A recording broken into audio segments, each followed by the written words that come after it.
guys, and good morning. It's been a long time since we did a Rwanda Now and Then. So this is where I go back through a diary that I kept for 2 years when I first came to Rwanda from 2007. I arrived as a volunteer with voluntary services overseas, and I was a sign language interpreter or sign language researcher. So basically, I'm just going through that. In the last one, I had just finished my master's degree in Cardiff, handed in my final dissertation, all done. What else had happened? I got chased by cows across the field and I was starting to learn my very first words of Kinyarwanda. So after that, I actually went through some of the folders on my computer and I discovered the initial preparation letter that I was sent before doing my interview with VSO. So what I'm going to do is I'm going to leave a link to that under the interview video in this series. So if you want to see what I was told to prepare for and what VSO were looking for in candidates, pop to the video description there and you can download it and have a read, because I thought it was quite interesting.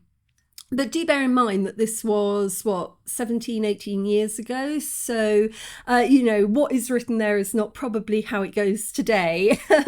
But I also found the pre-departure information pack explaining a bit about Rwandan culture. And again, because that's almost 20 years old now, I thought that was quite interesting and we might do a separate video going through that.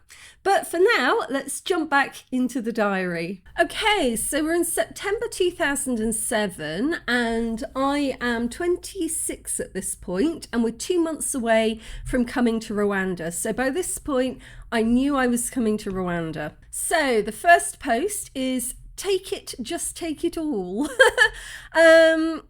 The evacuation of all that I own has begun. Okay, so at this point I was living in an attic above a gypsy jazz musician in Cardiff, which is the capital of Wales. I just completed my master's degree and I'd been accepted by VSO, so I was getting ready to leave. The dissertation is done. VSO are working on my working visa. And all that remains is for me to get rid of everything that I own, except books, DVDs, and some clothes, which I was probably going to dump on my dad. Because, I was going to Africa for 2 years, couldn't take much with me. Whatever would I do without FreeCycle? Oh, yeah. So FreeCycle was this website, I don't know if it still exists in the UK, where people just list stuff that they're giving away and anybody in the local area can go, yep, I'll take that and pick it up. So I basically put everything on FreeCycle. So yeah, a guy came and basically just alleviated me of 3 bin bags full of my stuff. And then I say, and a box of 24 metal cats. Don't ask. But I am asking, what the hell were the metal cats? Why was I so cryptic?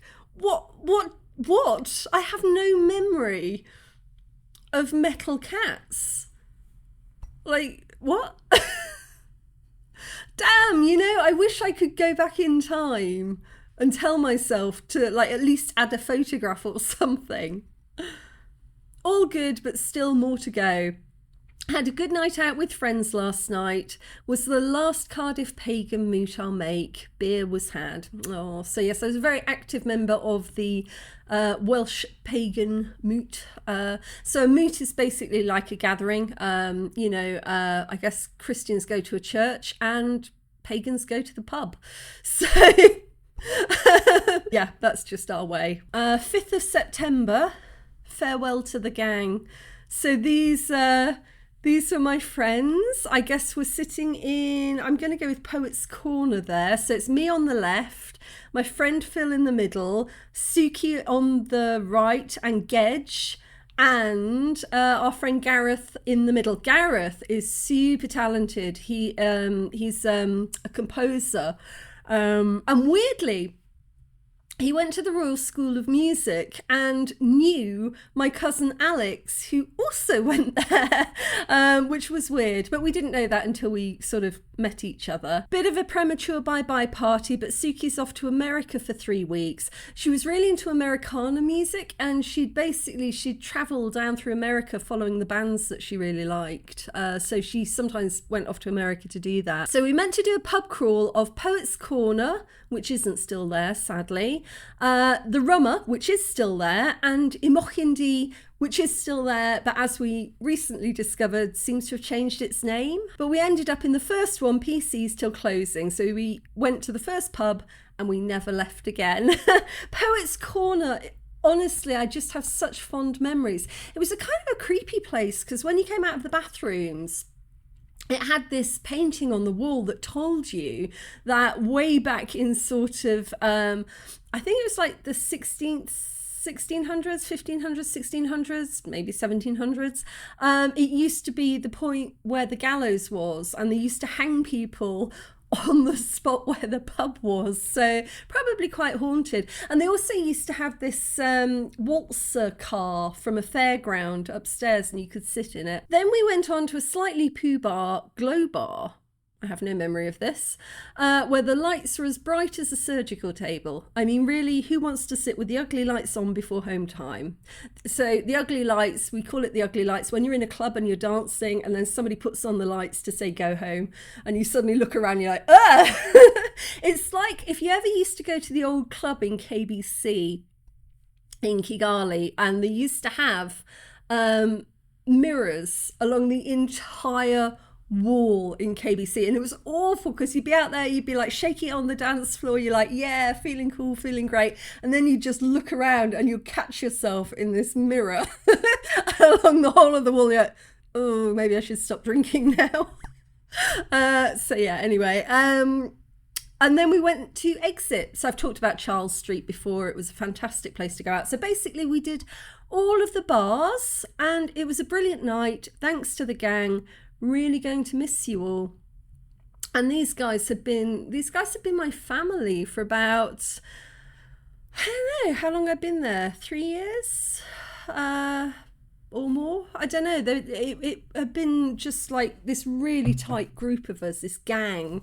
And it was just, I mean, seriously, you don't think about this. It's like you're going off on this huge adventure, you're leaving the UK, you're heading out to go and, you know, discover new things and do new things. And that comes at the cost of saying sort of at least a temporary goodbye to the old things, like all of your old friends, your possessions, your home. It's a hell of a change. I mean, I was ready for it. I think I've said this before. I was totally ready for it. I was done with academia, and I was ready for it. But still, it's a lot.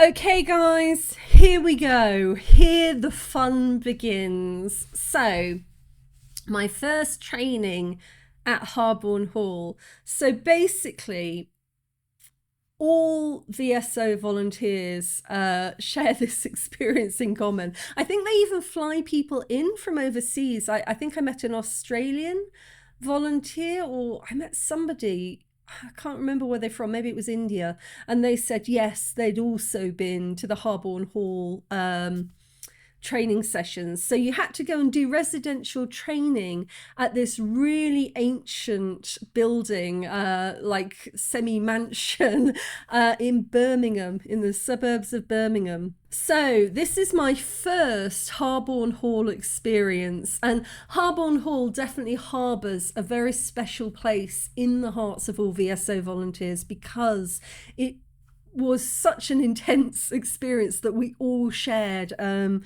that we all look back on with fondness because we were babies back then. We were babies. Most of us had never been anywhere with VSO before, you know. We hadn't worked abroad before. We mostly had never been to a lot of the countries that we were sent to. See, even now I'm laughing. I'm like, oh my goodness, Harborne Hall. I'm looking forward to revisiting these posts. So it was 2 months before I fly, and I'm starting my training. So from the 10th to the 11th of September 2007, I've been on a training skills course at Harborne Hall in Birmingham.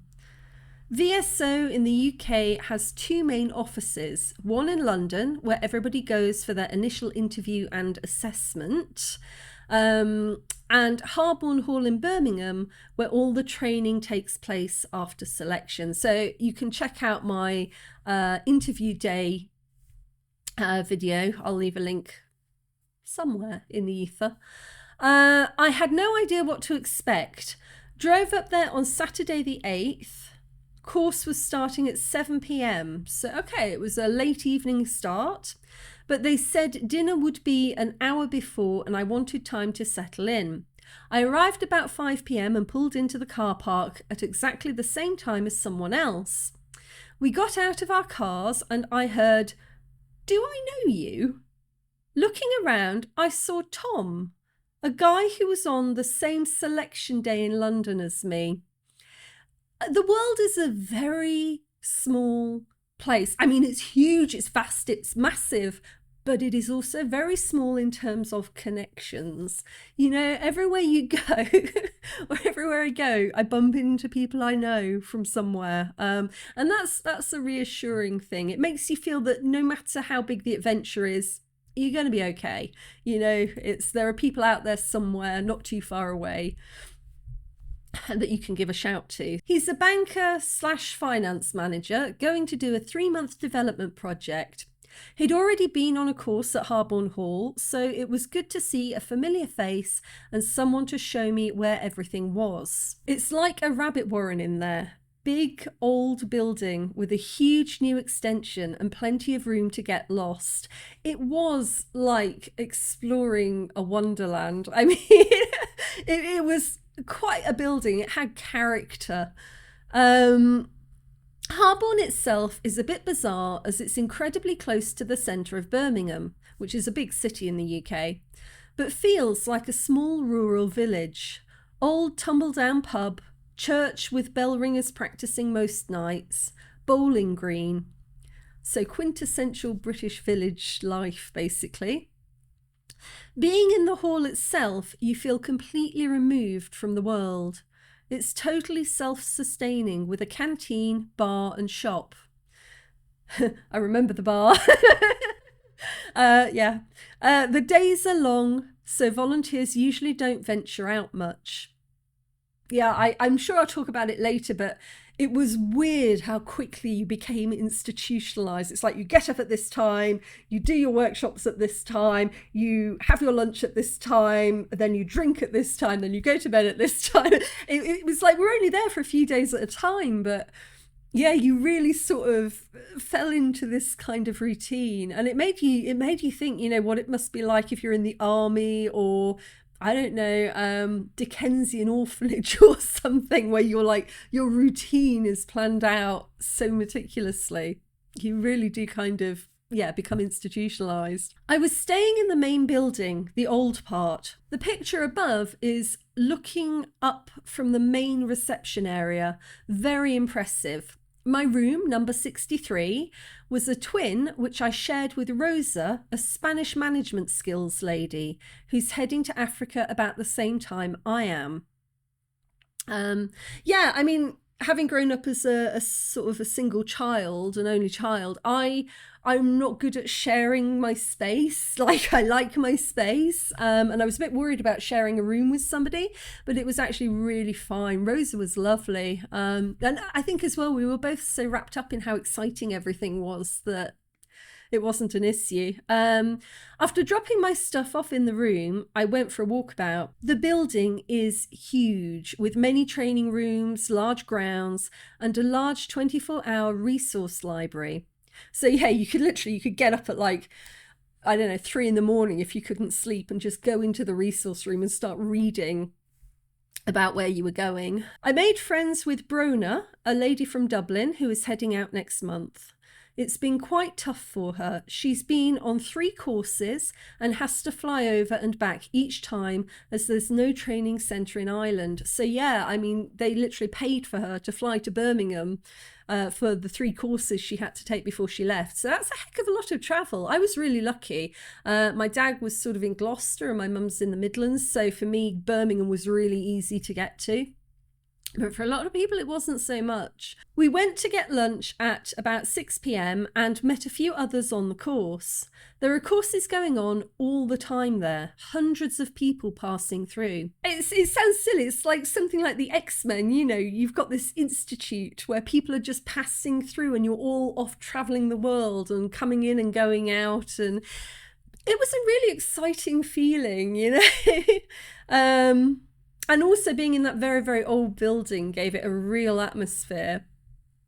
So yeah, they rent out the rooms for conferences, and on the last day, a huge international Oxfam conference was taking place. It was really brilliant to meet so many other volunteers, really great to get the opportunity to chat and share information. It was also a strange dynamic, as one person said, regarding the way VSO volunteers are regarded by people they know. You're either a nutter or Mother Teresa. So yeah, it's true. When you say you're going abroad to work in Africa or to volunteer, specifically the word volunteer, if you're going to volunteer in Africa for 2 years, people either look at you like you're a complete lunatic, or this aura surrounds you of like, oh, what a sort of selfless and angelic thing to be doing, which is not how you actually feel as a volunteer. As a volunteer, you're like, this is an adventure that I want to go on, and this is going to be, well, you're thinking it's going to be amazing for my CV, and it's a chance to put your education and your skills to the test. So you don't sort of think of yourself as being mad, because it makes logical sense. And you also don't think of yourself as being a saint, because it's not what most people sign up to volunteer with VSO are. I think if you think that you're going out to do something godly or holy, or, then you become a missionary, but if you want to go out and you want to go and do something practical, I think, I that's not a diss to missionaries. I don't know anything about their work, but I think being a VSO is quite a practical decision rather than a wholly altruistic one. So yes, you're either a nutter or Mother Teresa, which made me laugh, because when you say you're going to Rwanda or Ethiopia or somewhere, you often do get one of 2 reactions. Oh my God, you're so brave, or that's so good of you. Neither is entirely true. It's a job, often a similar job to what you've already been doing. This is so true. You're just doing it somewhere else. It's a mutual give and take. My skills for an experience. You don't see yourself as a hero or a saint, and it was nice to relax with other people in the same headspace. Yeah, I'd say that's very true. I mean, as a group of people, we're fairly down to earth, and we were all professionals. We'd all had some form of training or career in the field that we were going off to be a volunteer in. So in that respect, it was very much like taking a job overseas. And you don't tend to look at somebody who takes a job overseas as being somehow, so... But the minute that you insert the word volunteer, people's mentality changes quite a bit. It's difficult to know how to feel about it. For most of the people at Harborne Hall, that was their last course, and they were leaving next month for their placements. So for them, it feels a lot more real than for myself and those leaving in November.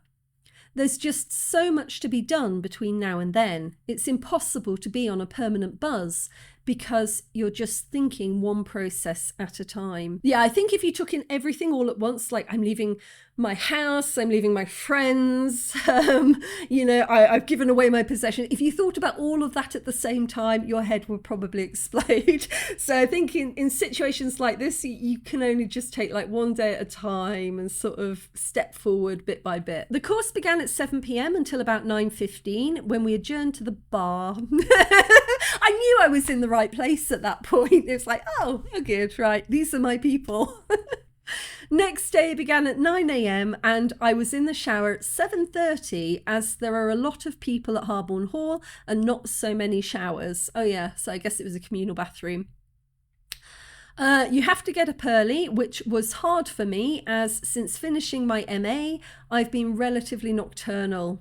Everybody has a chronotype, which dictates like your circadian rhythm, like whether or not you're a morning lark or a night owl. And there are various stages in between that, and that's your chronotype. My chronotype is sort of bed at about anywhere between sort of 11 and 1. And then I tend to get up around anywhere between 8, 9:30. So yeah, I'm more of an evening person. I tend to wake up as the evening comes.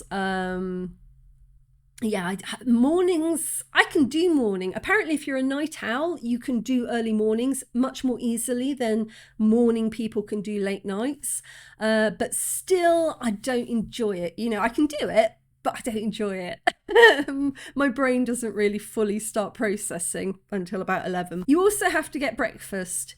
Institutionalized was the most used descriptive term of the stay, especially from those who had been to boarding school. So yeah, it felt very much like a boarding school, apparently. I never went to boarding school, but that's what people said. Harborne Hall itself has a real feel of a youth hostel about it, but it's such a rigorous regime of sleep, shower, eat, learn, bar, sleep, shower, that it does feel very schoolish. You're also under continual assessment as the trainers report back to VSO, which adds an extra dimension of stress at first until you relax into it. The building used to be a nunnery, but VSO rent it from them now, so perhaps a little of the spirit of the place still imposes itself. Catholic-run schools with nuns in the UK had a reputation for being exceedingly strict. I mean, it was a trip. It's hard to explain if you haven't experienced it, but it was like Hogwarts, I guess, without sort of all the magic. The training is frequently long, from about 9 a.m. to 8 p.m, with lunch in the middle. It was intense, but although we worked hard, we played hard too, making the most of the bar and, after the Oxfam invasion, the local pub. I'm trying to remember the local pub. It was a small one, I think. I think you walked through the churchyard to get to it, or across the bowling green or something. I don't remember it very well. I bet I could probably look it up online. Right, so yes, the local pub, not always a strategic move, but thankfully both closed in plenty of time for us to get our heads down. Because in the UK, all pubs close at 11 o'clock p.m. That's last orders. So even if you want to stay drinking till 2 in the morning, you can't. You have to go home. I managed to keep it up for 3 days, but I think when I go for the longer courses, I'll take a book and get some shut-eye. Not always easy there though. Few people sleep well as it's an old plumbing system and the walls are quite thin. All adds to the otherworldly feeling. You're living in a different reality, outside the realms of the real world. This course was all about building skills for training adults. All of us on it will be required, in placement, to run training courses. It was hard work, but really brilliant. We each had to run 2 sessions, one 15 minutes and one 30 minutes. The range of subjects people chose was so varied. We worked in groups of 5. So yeah, each of us had to deliver a training course to the rest of the people in our group, which was really interesting because it says here, one person taught us how to put somebody in the recovery position and give CPR. Very useful. Another person taught us how to protect our computers against viruses and fraud. Again, very useful going abroad. Another person taught us how to use Skype, which was very useful, but Skype doesn't exist anymore. Gosh, it's funny to think that back then Skype was cutting edge technology. Oh yes, there was a guy there who was a carpenter and he taught us how to set the blade on a wood plane. and identify different drill bits and screws for different jobs. And a management consultant taught us how to improve feedback and appraisal skills. And somebody taught us how to make a Spanish omelette. So I mean, the breadth of topics was so varied. I mean, this is the thing about VSO, you know, it's taking people from all over the world and all professions, you know what I mean? People with interests in so many different diverse things going off to share those skills all over the world. It's really interesting. And I know other people in other groups had covered things as diverse as knot tying and Scottish dancing. So yeah, we could completely choose what we wanted to teach people, but we had to choose something and teach the other members of our group. So it was a lot of fun because everyone's from such different backgrounds. Helen was a nurse. There were quite a few nurses on the course. Eddie's a carpenter. I think I'm still in touch with Eddie. Carrie's an IT guru, and Rosa was a project manager. Right, so for my part, I'd just come fresh off a linguistics MA, so I decided to teach idiolect. So idiolect is from my forensic linguistics course. So every single person uses language in a slightly different way, from the phrases that we use to the pauses that we leave between words, to the inflection in our voice. And in forensic linguistics, that's used to catch criminals. So I think the Unabomber was one of the most famous ones, because there's an English saying, or a saying in English, you can't have your cake and eat it too. But from the lectures I attended, the Unabomber thought himself far more clever than other people. And he said, that doesn't make sense. You can have your cake and you can eat it too, but you cannot eat your cake and still have it. So whenever he wrote letters, he changed that saying from you can't have your cake and eat it to you can't eat your cake and have it. And he used to write that in correspondence to his family. And I think his sister-in-law or somebody recognized the way that he had worded that and thought, that's really unusual. I only know one other person who uses that phrase that way.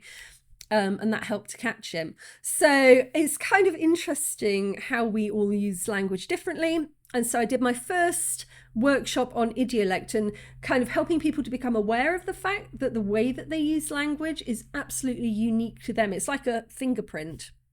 And it was a good topic in as much as it's a really interesting topic. It's a very fascinating one, but I think I tied myself up in knots a bit. It was a bit difficult to get that across in such a short amount of time, and to, I think, give people a goal of something that they could learn and fully take away with them. But that was fine because it was a learning experience for me about what works and what doesn't when you're training. You know, I wasn't a professional trainer. I hadn't done this before. Most of us hadn't. And it's quite a nerve-wracking thing. You know, I mean, now I've delivered training to, you know, the UN, the German Development Board,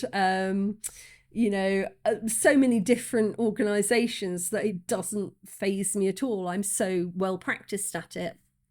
But back then, I was a baby. I hadn't done any of this. And so it was very nerve-wracking to stand up in front of people and try to teach them something that I guess, if I'm honest, I was really interested by, but I also hadn't really fully grasped to the point where I could explain it clearly and easily.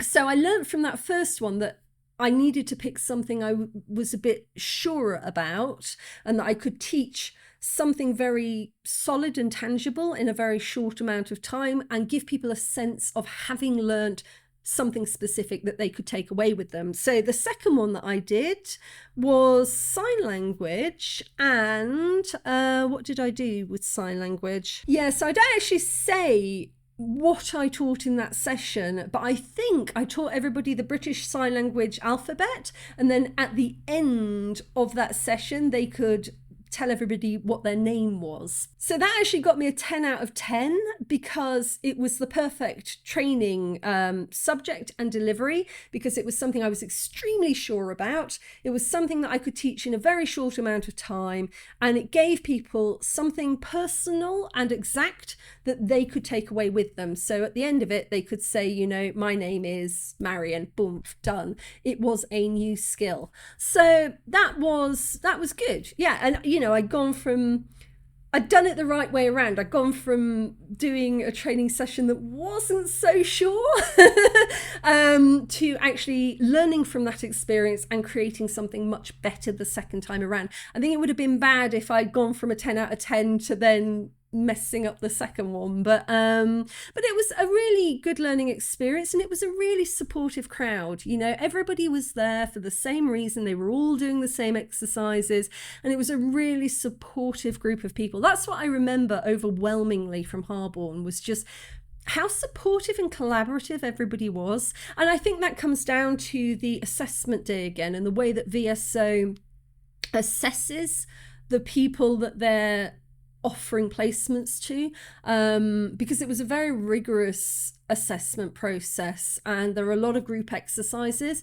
and I said in one of them, I don't think it was about proving that you were the best at something or that you were the cleverest. It was about how you interacted with other people on that day. So yeah, that was really good. All in all, a fantastic, if utterly shattering experience. I dropped Carrie off at Birmingham station and was grateful I only had to get back to Cardiff. Others, like Brona and Eddie, had to fly back to Dublin and Sweden. I got through the door and fell fast asleep for a couple of hours. So yeah, I mean, it was intense. I mean, I'd only been gone for like 3 days, but it felt like a week. And so I can't imagine what it would have been like to have to travel all the way home after that. But at the same point, that's it. It's an experience. It was exhausting, but you knew it was something special. You knew that you were going on an adventure. So yeah, I've got about another week before my next course starts, but I'm running out of time fast, feeling a little stressed with everything I have to get done. Dad and Marilyn are coming over Sunday to help pack. Then I'm driving some stuff to Mum's, but have to come back Monday for the last hepatitis B injection on Tuesday morning. Also, have to book the dentist to get a form filled out and sent to the health department. Then moving out of Cardiff as fast as I can, ASAP. So yeah, I mean, as well as the psychological assessment you go through with VSO, you also go through a full medical assessment. So I'd also had all of my vaccinations, which I mentioned in the last video, and that was taking its toll. But I also had to have a full dental check, you know, because VSO take out insurance for you, and they need to know these things before they can send you. So it's only a small attic that I was living in, and I've managed to free cycle tons, but it still feels like it's crammed with junk. And I often think that, I mean, houses are like TARDISes. They look like there isn't that much in there, but then when you have to move and you start packing, you suddenly realize how much junk you collect. I mean, even here, like sometimes I look through my rooms and I'm like, oh, I could get rid of that, but I haven't yet. You know, and I kind of think the day I get rid of that is the day I'm going to have to move, and I'm just going to go, I can't pack all of this, you know. I'll just leave it on the street. In addition, I've taken the decision, after having a bit of a collective rant with others on the course, to remove myself from Facebook. It was getting a bit much. It was really useful for finding some of my old friends again, who it was genuinely nice to hear from and catch up with, but it got to the point of having about 112 friends, most of whom I didn't really know all that well, and getting lots of messages which I seriously just don't have enough time to reply to. Rather than feeling rude for not responding, I've decided I'd rather ditch it. Though it doesn't delete your account completely, just puts it on hold in case you ever want to use it again, which is nice. So for now, those who know me and care enough can keep up to date on the blog. That's an interesting one, because I am still on Facebook and I use it regularly to stay in contact with people. So I guess, I mean, this was 2007. I don't know. I guess I took a brief hiatus from Facebook to kind of concentrate on everything else that I had to get done. But I definitely rejoined it, or reactivated my account.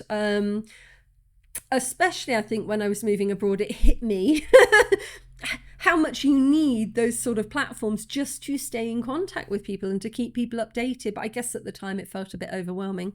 I don't know. Anyway, there are several more posts in this month, but I think I've been talking for quite a bit, so I'm going to stop now. Yeah, that was a really interesting post, a really interesting kind of trip back down memory lane, because Harborne Hall still brings so many happy feelings. I mean, it was grueling, it was tough, but it was also pretty cool, you know? I mean, yeah, it was a once in a lifetime experience, and an experience had with so many interesting people coming from so many different backgrounds, walks of life, countries, going to so many different countries. I'd probably say it again later, but I never met anybody else coming to Rwanda. And I know most people who came to Rwanda as volunteers said, yeah, when they were at Harborne, they were the only person bound for Rwanda. Because, I mean, it was a pretty small country office at that time. I think it still is. And it's a pretty small country. So I guess maybe there weren't so many opportunities. But yeah, see you in the next one.